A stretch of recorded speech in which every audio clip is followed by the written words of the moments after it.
now. Okay. Well, I guess that means should call this meeting to order. Welcome to the Bloomington Rotary Club's weekly celebration of service for January 5th, 2021. Woohoo! Our first meeting of the year and 6 months into me being your president. Thank you for letting me have the opportunity. Thank you for being here. Michael, will you please show the flag graphic for 15 seconds of respectful silence to open our meeting? Please remain on mute and take this time to personally reflect.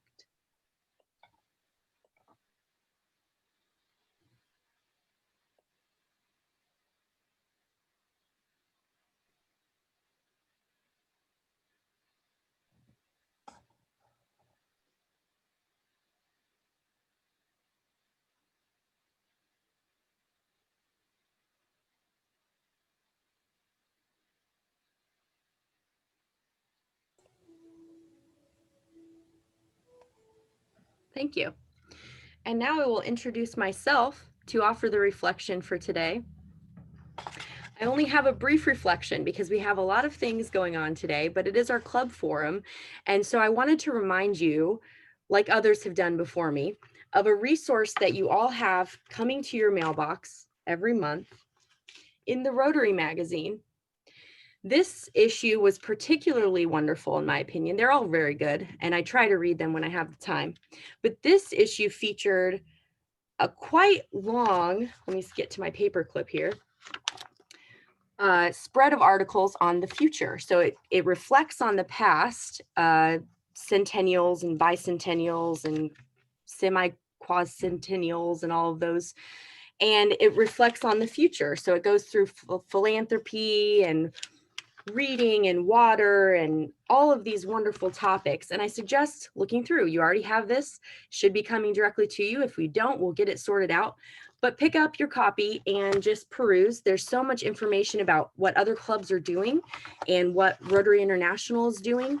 And I recommend giving it a look. And one quote that I particularly loved from an article that I found delightful: laughter always gets more laughter. Even with people we are meeting for the first time, it creates bonding. And this gentleman here encourages us to stand in front of the mirror and laugh for 2 whole minutes straight.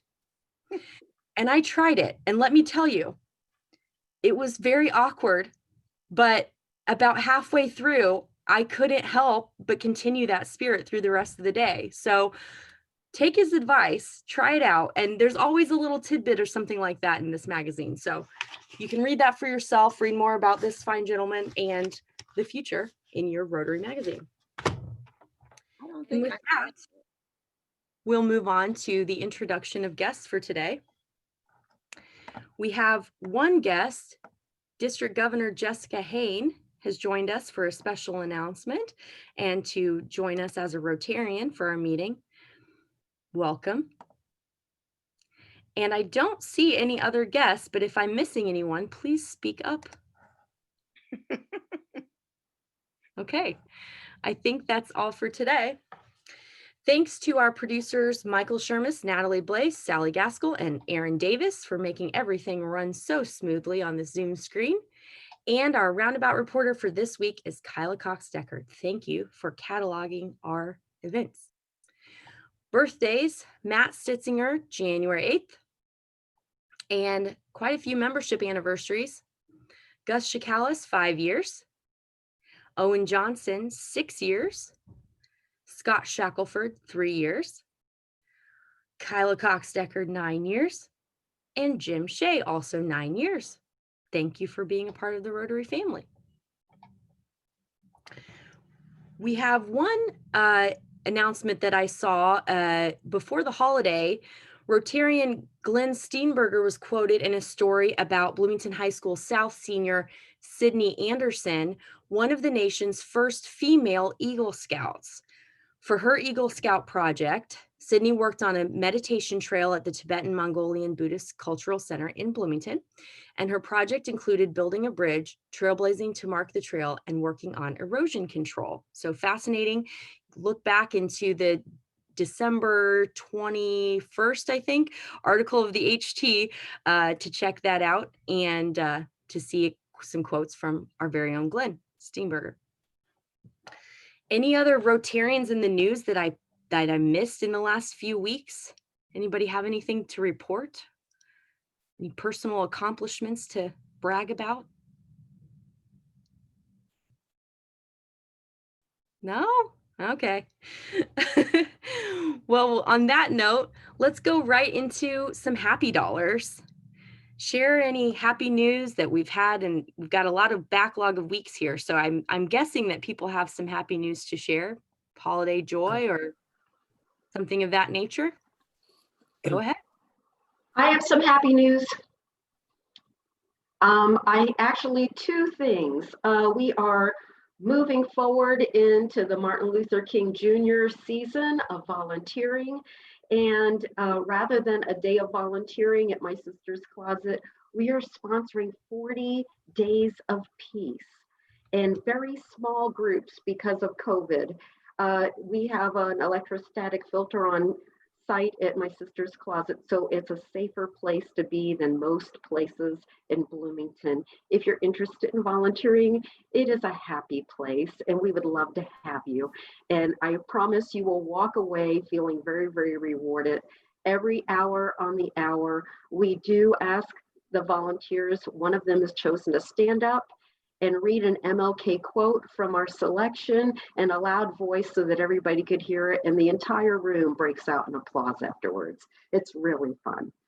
And the other happy dollar that I am sending is that my sister's closet is still looking for 2 full-time positions that really make a big difference in our organization. You can find those on the Get Involved page under Careers at My Sister's Closet at sisterscloset.org. If you know anyone that wants to make a difference in a woman's life, it's very, very rewarding. Anyway, that's my deal. Happy New Year, everyone. Thanks, Sandy. I'm just trying to remember.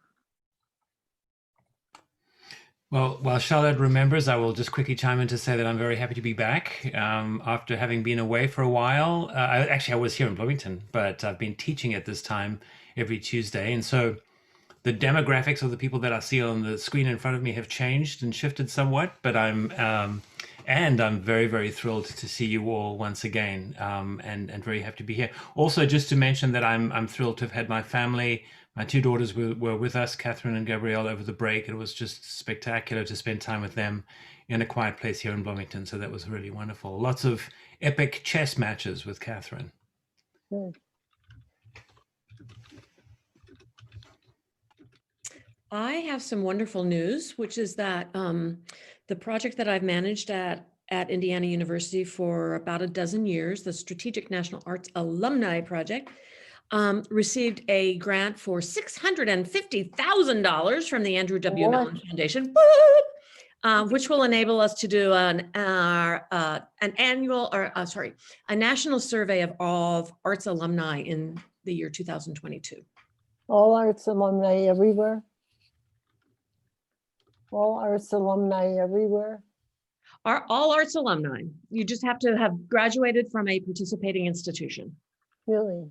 Wow, that's going to be major. So we're estimating that well over 100 institutions will participate. Terrific. Amazing.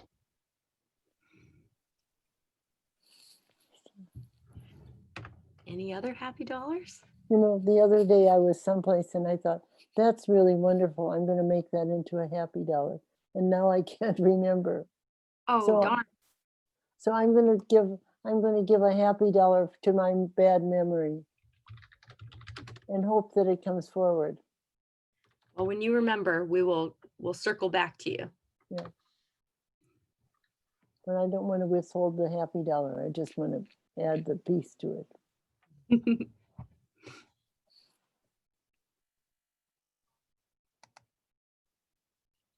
Any others? Okay. Thank you. Okay, I'll give a happy $5 to my daughter and her husband and 2 little toddlers who moved during the Christmas, just before Christmas. from the West Coast to South Carolina. They're now in the Charleston, South Carolina area from California. So to take it, her husband took a new job there, and they now have a house with a backyard and a sandbox and a swing set, and they are so thrilled, coming from a smallish apartment in California. So hallelujah. That's wonderful. And no one got COVID as far as we know.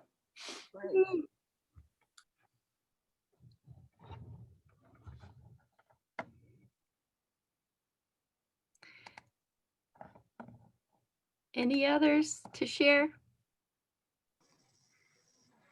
Ashley, I want to give a happy dollar for that lovely video that you put together and sent out to everyone. That was so much fun, and it was so welcome. And I was one who missed the deadline, but boy, it was fun to see everyone. And it just reminded me of what a great and very special group this is. So count me in. And I will say Susie did not miss the deadline. I just am not a master editor and could not figure out how to get her video to work. So she had lovely things to say and very in keeping with the holiday spirit. And I apologize, Susie. I have to get a president with more computer skills next time. I guess it's not Sally, so. I'm giving another happy dollar because we've got such a great president. Oh, thanks, Sandy.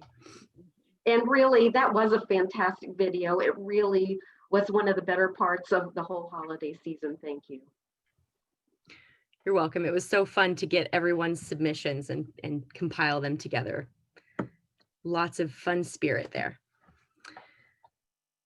Okay, well, if that wraps up our happy dollars for today, I would like to introduce District Governor Jessica Hain to give us an update on the Rotary International Convention and some other district news. Jessica?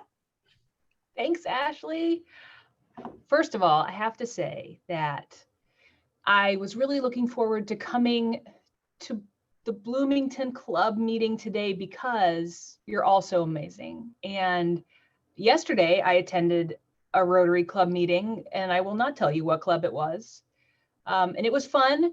And there were 5 Rotarians on the call, and no one had their camera on. And I will just tell you that I know that they did their best for me, but seeing all of your smiling faces makes me feel good. So thank you. What a wonderful group. So a couple of things I wanted to share with you today. If you haven't seen this yet in the district newsletter, we are putting together a very special Friends of the Rotary Foundation event on Friday, February 26th. And surprise, it's virtual, like everything. And but what makes it special this time is that we are honoring the life and legacy of past District Governor Judy Bush. And I know many of you remember Judy Bush passed away this summer and left behind an insurance policy that gave a significant amount of money to the Rotary Foundation. And often we don't share this kind of detail with other Rotarians, right? We never hear about it. We never learn that people give gifts in their will or in a trust to the foundation. We know about this one. And we are going to be honoring Judy on February 26th on Zoom at 7:30 at night. And not to spoil the surprise, but we are launching a very large matching campaign to match foundation dollars with points. I know your club is really good at taking advantage of matching campaigns. So I hope you come. I hope you get to see the stories that we're going to tell about Judy and her legacy and how you can set up your very own legacy with the Rotary Foundation. But I'm very excited about it. And I just love Zoom, and I can't believe that we're doing another thing on Zoom, and it's going to be fantastic. So please come and you'll have more information about that. But what Ashley asked me to talk about today, and what I'm really excited to share, is that as of January 5th, 2021, the Rotary International Convention in Taipei, Taiwan is still a go. Believe it or not. And Rotary International will be making a final decision in mid-February. And I can't tell you what I think about the conference. I'm not sure if it's going to be in person or virtually, but I know that Rotary International learned a lot the last time they put together a virtual Rotary convention. And I think that in person or virtual, it will be excellent. I very much hope that we can travel to Taipei, Taiwan. I hope that enough of us have had a chance to get the vaccine so that we can feel comfortable traveling. But if Rotary International doesn't feel like that is a possibility, they will take the conference virtually. So I'm choosing to be an optimist, and I miss traveling so much that I'm willing to believe it at this moment in time. I have registered, Brian has registered for the convention. If you're curious, the early bird deadline has been extended. It's only $365 to attend. Hotel rooms, in case you haven't priced them, are wonderfully affordable. They're between $75 and $163 a night for really amazing accommodations, and a flight is going to run you about $1,500, which is always the most expensive part of traveling internationally. But if you're like me and you love to travel, I would encourage you to think about it. And because we'd love to see a few more District 6580 Rotarians attending. Then again, I understand that we're in a weird year and I don't want you to travel if you don't feel safe. But no matter what I can tell you is that I am super pleased to be presenting at the Taipei convention. If it's in person or if it's virtual, I will be District 6580's first ever breakout presenter. And it's gonna be exciting. So my session is entitled Keeping More Members with Stay Interviews, Advice from an HR Professional. That's me. And I would like to come to your club, maybe in May, if you have time, to try out my presentation and test it. So I'll be contacting Ashley and Sally, and we'll see if I can get a time on the calendar. But if you decide to come to the convention, please come to my session so that I'm not alone. And I hope to see you there. I think that's all I had to say about that. Thank you for the time. Thank you so much, Jessica. That is so exciting. I cannot wait to hear this presentation from our premier HR manager in District 6580, Jess Kane. And we would be happy to have you try it out on us. We love to be guinea pigs. Okay, next up is the meat of our program, presented by our MC, Vaughn Welch, and facilitator, Sarah Laughlin. So take it away. Thank you very much, Ashley, and Happy New Year, everybody. So appreciate the time today as the new chair of the Community Service Committee.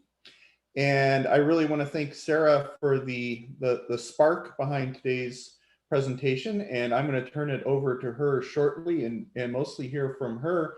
But just to give you an overview, we really have 3 goals for the presentation today. First of all, I know many of you know more about the community service aspects of Rotary than I do, but for other newcomers, we hope to just give you some overview.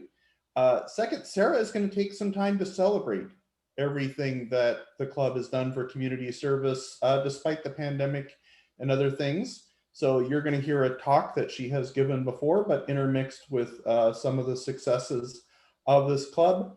And then we're going to leave plenty of time for interactivity at the end, where we want to hear from you, your experiences with community service, good, maybe suggestions for making it more accessible, and then also open the floor if you've got ideas. Maybe you're looking for partners to put in a proposal for a project.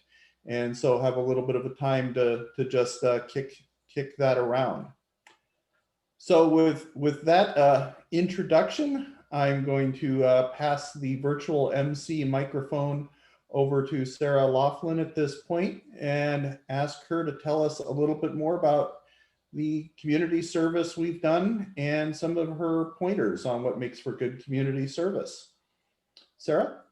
Thank you so much, Vaughn, and welcome to the Community Service Committee. For me, it's the heart of Rotary, and our mission of service above self is carried out in the Community Service Committee. So when I was thinking about this, I realized we've been busy.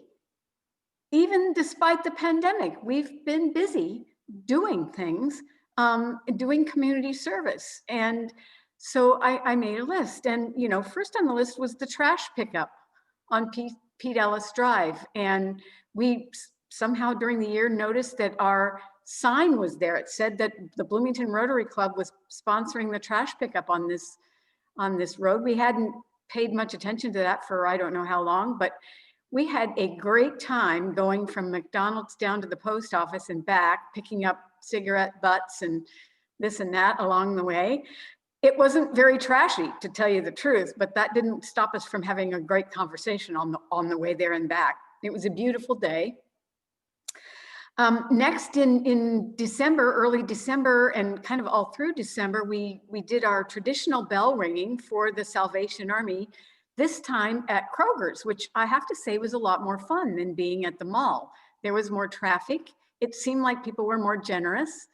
We saw everybody we knew going by, and we were able to get our groceries on the way out. And what we know from what I noticed this year is that we've earned our own Salvation Army Rotary volunteer aprons. So we're no longer just Salvation Army branded, we're also Rotary branded now when we're ringing the bell.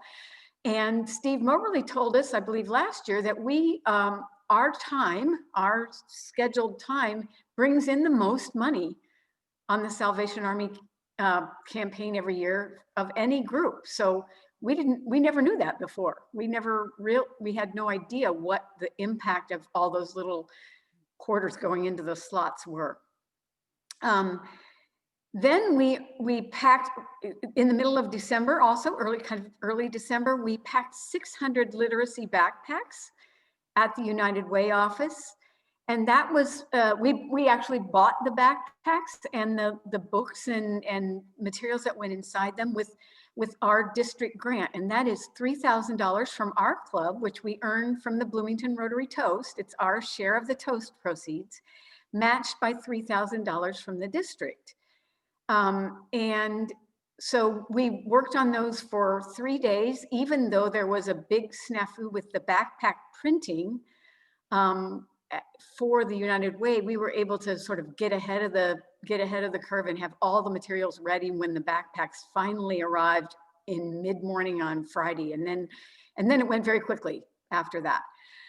And the fourth thing is really that I just wanted to talk a little bit about Teachers Warehouse. Most of you know something about Teachers Warehouse. You've been there for a visit or to help volunteer, but it is an ongoing Bloomington Rotary project. It's our own 501c3, launched in 2004. Our club still covers the second Saturday of every month. That's this Saturday.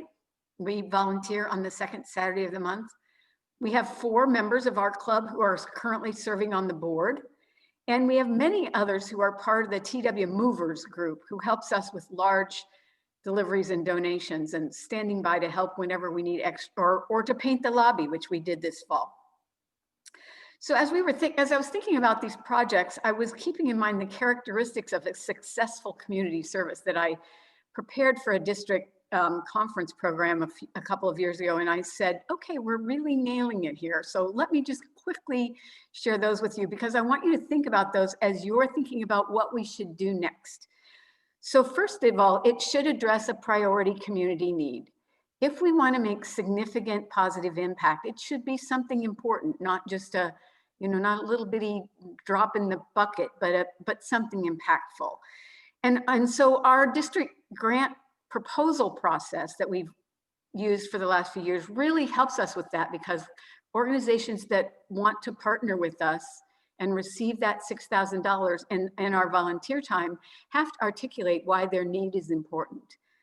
And of course, we have members from throughout the community that serve in our club and on the committee, and so we have a pretty good idea of where the important needs are, and we often have a very hard time deciding one to fund because we have so many good proposals. The second thing is working with a unit of local government, if it's at all possible. And for this, I would point to our centennial tree planting, when we discovered that not only would they give us the wholesale price on the trees, but they would actually dig the holes for us. And that was huge. And the other thing that we've done with local government was delivering election equipment. Some of you will remember that. That was great fun.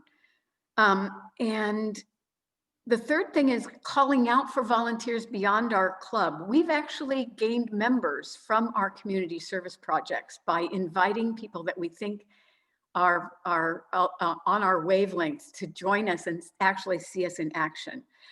The ones that I can think of are the Hoosier Hills Food Bank, where we pack food at the Hoosier Hills Food Bank. We've sometimes had guests join us there. And our centennial, in our Young Professionals project, where we did landscaping at the New Hope Family Shelter, we had a very large number of young professionals join us for that.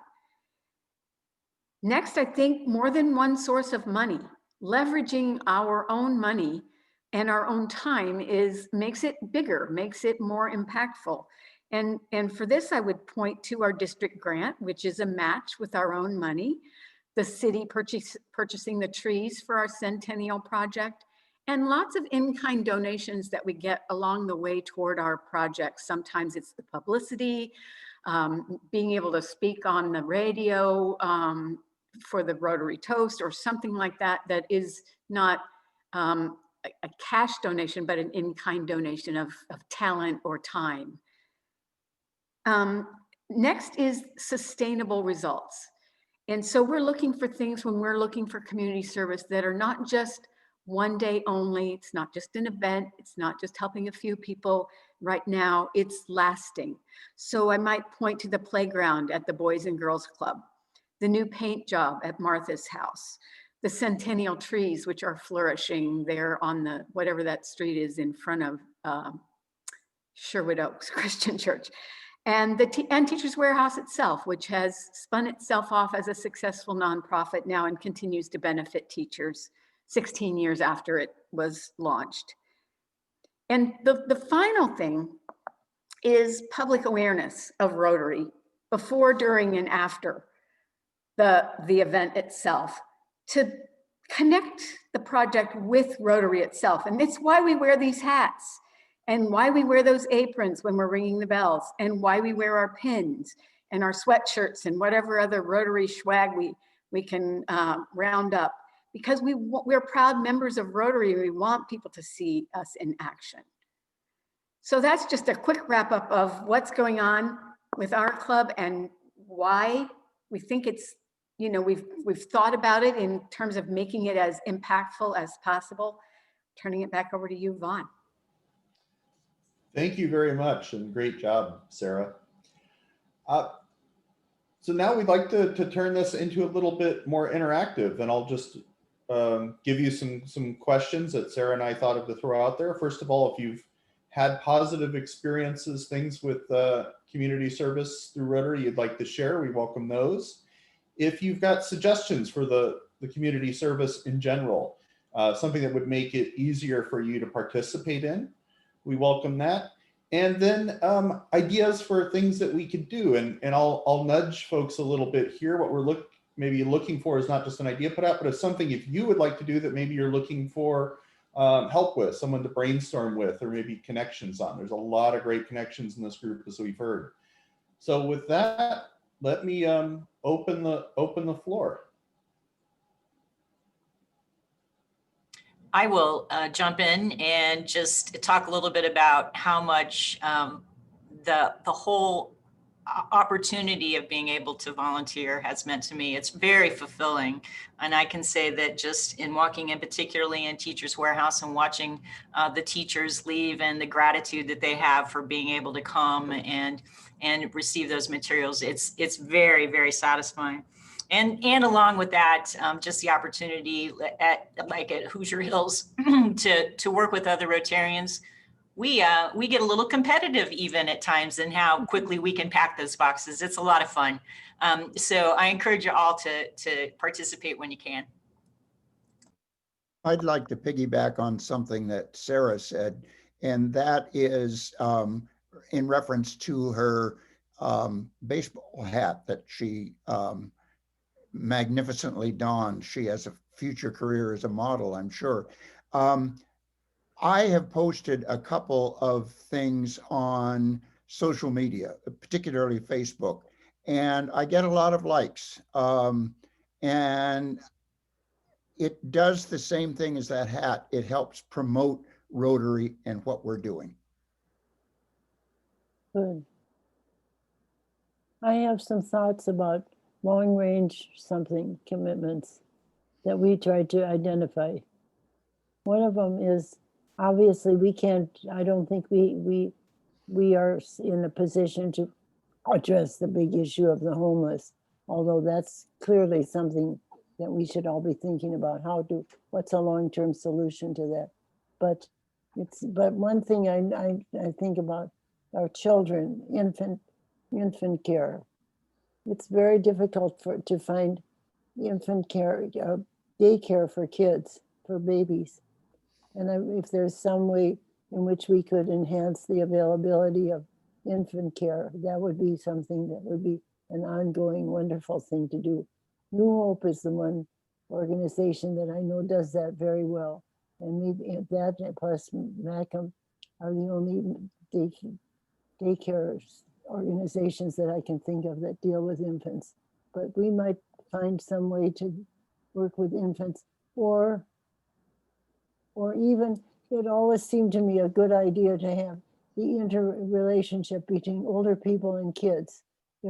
If we could mentor young children, that might be a wonderful thing to do. Did you hear me? Yes, thank you, Charlotte. Yeah. I want to jump on a couple comments that were made. One is when you think about leveraging other resources, I'm not sure if everyone knows that this is pre-pandemic, but the university authorized people to take employees to take 1 day of paid service per year.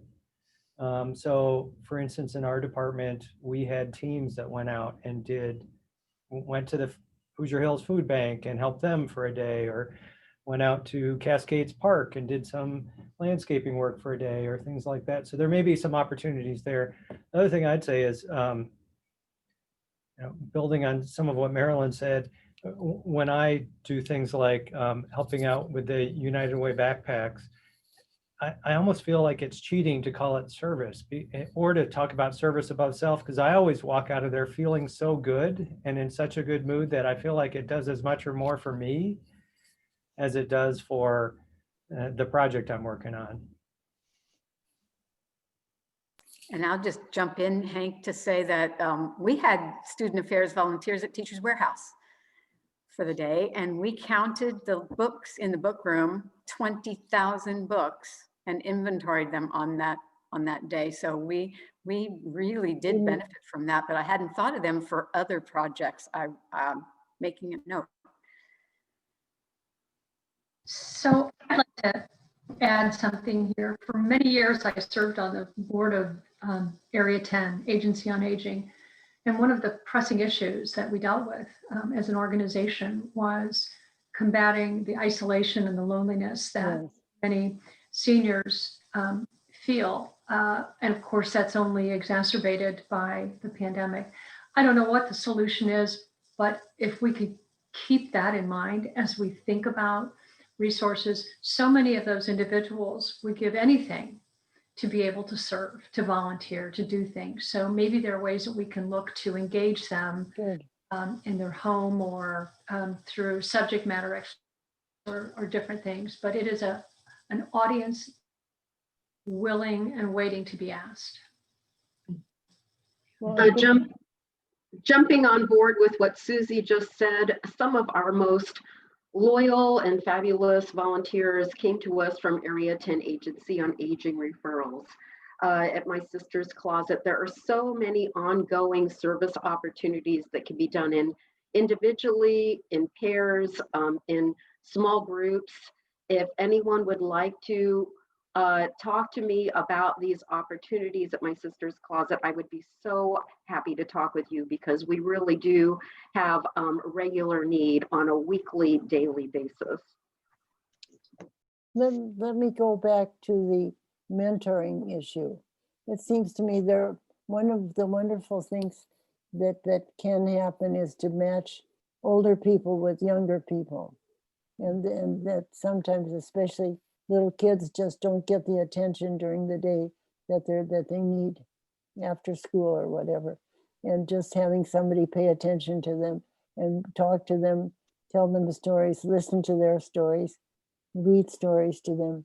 I don't know what the nature would be, but I think that mentoring idea is a wonderful opportunity for both people. It's a two-sided win-win thing. And something that Rotary, I know in some places does well. And I will jump in and say thank you to everybody who's been volunteers this year, since some of us were not as comfortable getting out of the house or going other places. We doubly appreciate those who were willing to do that. Nice hat. Oh, thank you. I got that from one of those Rotary volunteer things. And so I wanted to say that. The other thing I wanted to say as we're looking and thinking about potential projects is that the Fairview PTO, of which I am a member as a volunteer, is working on a new outdoor classroom, the creation of an outdoor classroom, because most of our local schools have an outdoor classroom. They at this point do not, although we think we can change that in the next year. That sounds good. And most of the schools were using that outdoor classroom a lot this last fall, and Fairview didn't have that opportunity.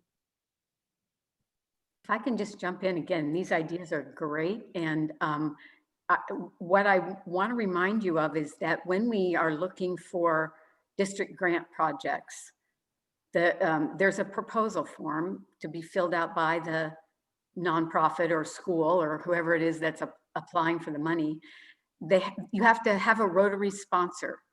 So if those of you who have ideas like Glenda, that sounds like a great district grant proposal.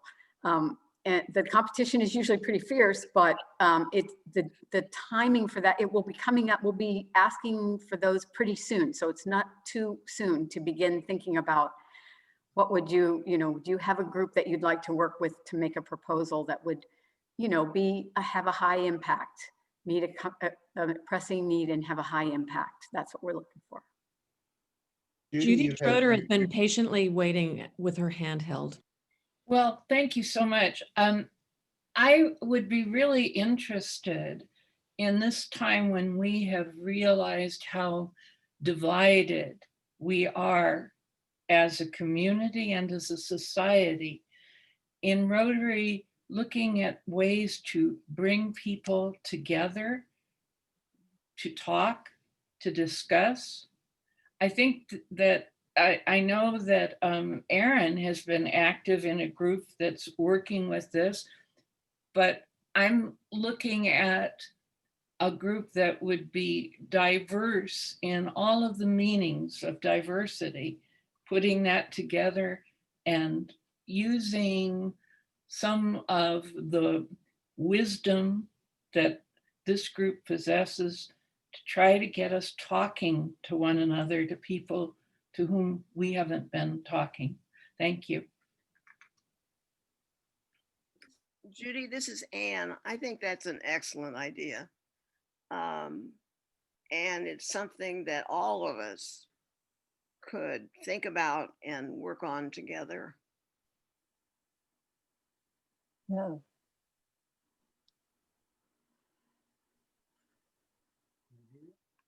I don't know. Yes, we can hear you. It's good to hear you, Anne. Yes, we heard Anne.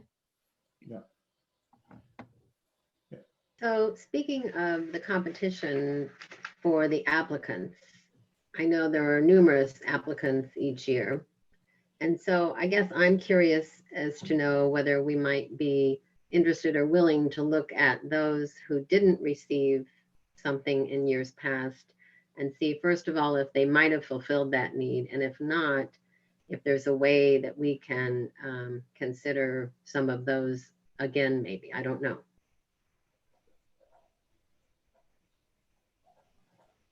Yes, of course. I believe we have received, resubmissions before from, a group sending a proposal forward again. One year we funded 2. Yes, I remember. We had such a great successful toast year, and we had money left over, and we decided that we could fund 2. One of the problems that we have, or one of the sort of limiting factors, I guess I will say, is we have $6,000 to give you for your project, but we also want Rotarians to be involved. We also want a day of volunteering or an opportunity to volunteer in some way. And we've gotten, one year, I think we had 3 proposals that were for trail maintenance, trail building and trail maintenance of one sort or another.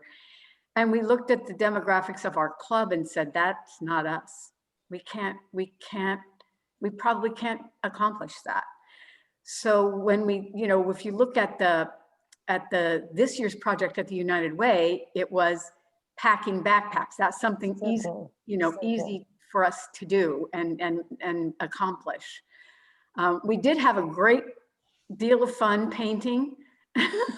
I'm not sure we would ever get a job painting anywhere, but we didn't spill any paint. That was the kind of the bottom line.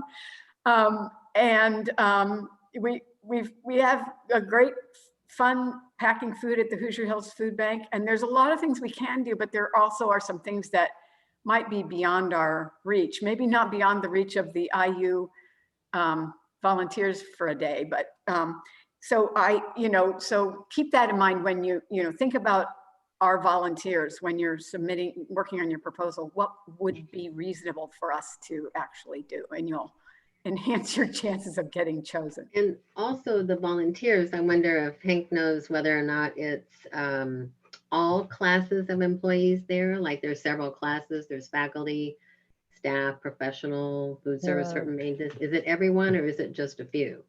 It's everyone. Okay. Well, to be honest, I'm not certain about faculty, but their schedules tend to be pretty flexible. Right. It's meant to be everyone. Okay, thank you.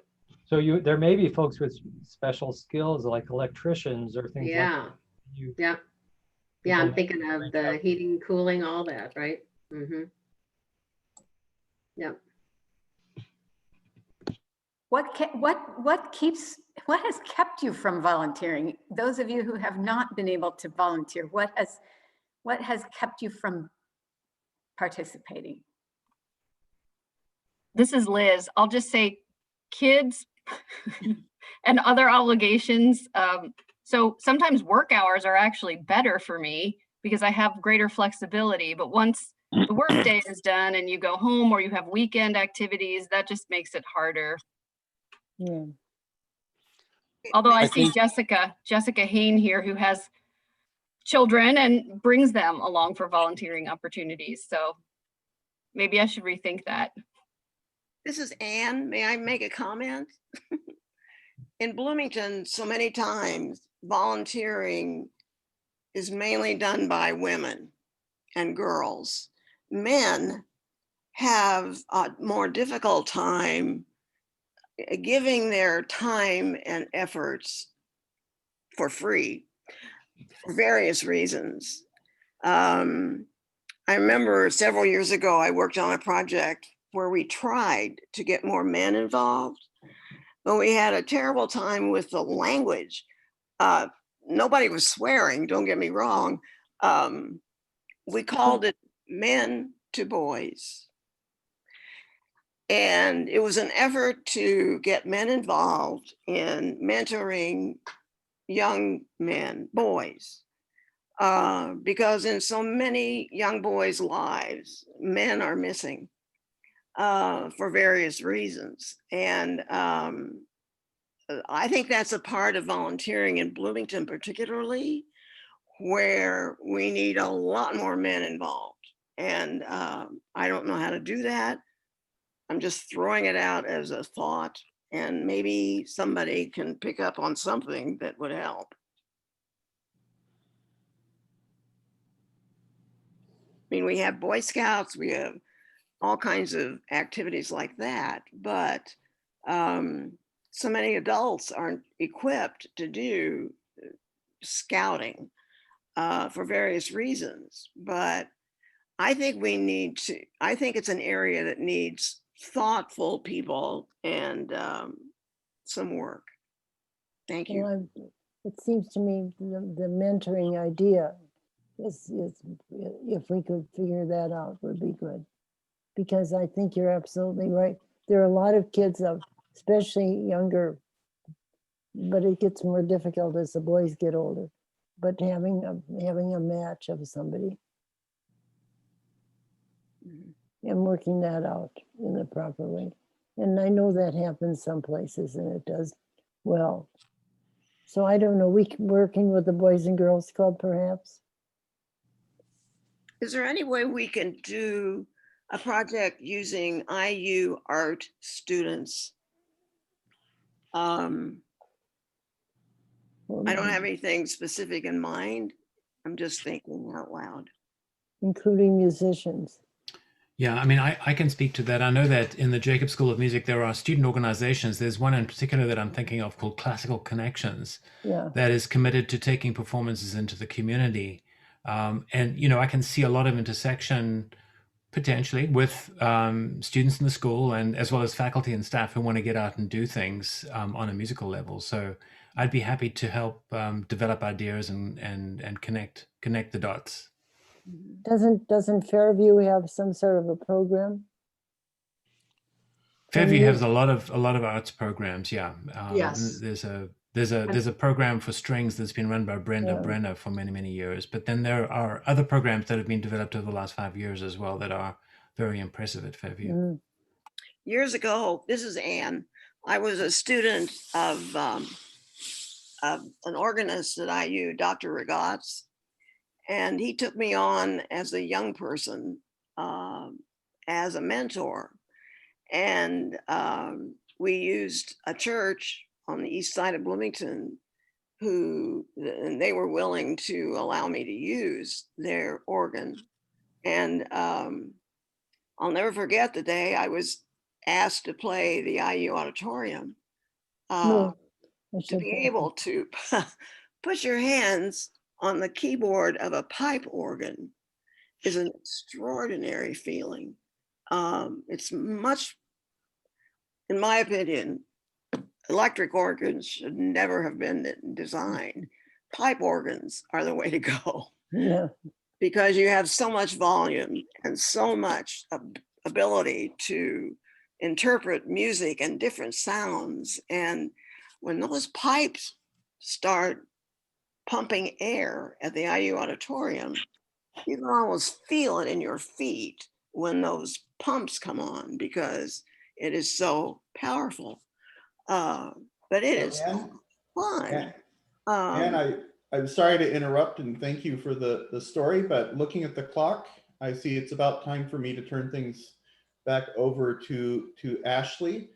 So I just want to thank everybody for their inputs. I know I took a lot of notes, and I'll thank Sarah again for preparing her remarks. And I think Ashley has reconnected at this point. Yes, I'm here. Okay, I am going to turn the floor back over to you. Thank you so much for the time. Thanks so much, Vaughn. Nice and hat. Sarah. Nice hat. Oh, thank you. Thank you so much to Vaughn and Sarah for that wonderful facilitation of our ideas for volunteering. It is something very close to my heart, certainly, and I appreciate everyone that's come out, even with all the challenges this year, to support our efforts. And let's not forget, we also did Community Kitchen and Helping Hands this year. I wanted to make sure we remembered those. Those were really fun back in August and ongoing. Before we close out today, I want to quickly choose our new quarterly recognition speaker from my hat here.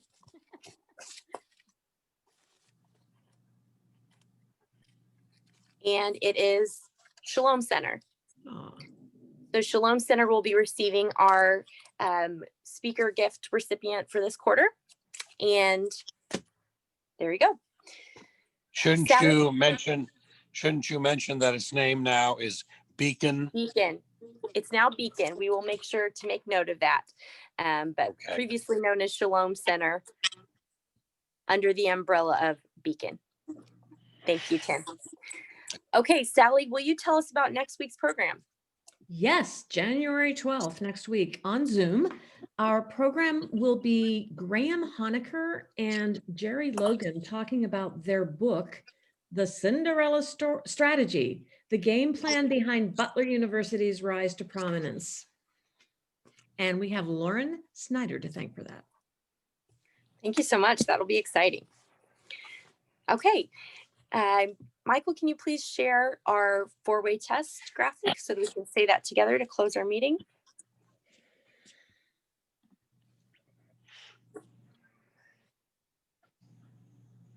Of the things we think, say, and do. First, is it true? Second, is it fair to all concerned? Third, will it build goodwill and better friendships? Fourth, will it be beneficial to all concerned? And fifth, is it fun? Happy New Year, everybody. Happy New Year. Happy New Year. That concludes our program today. And if anyone has any additional comments to make, you can do so now. I guess I might want to know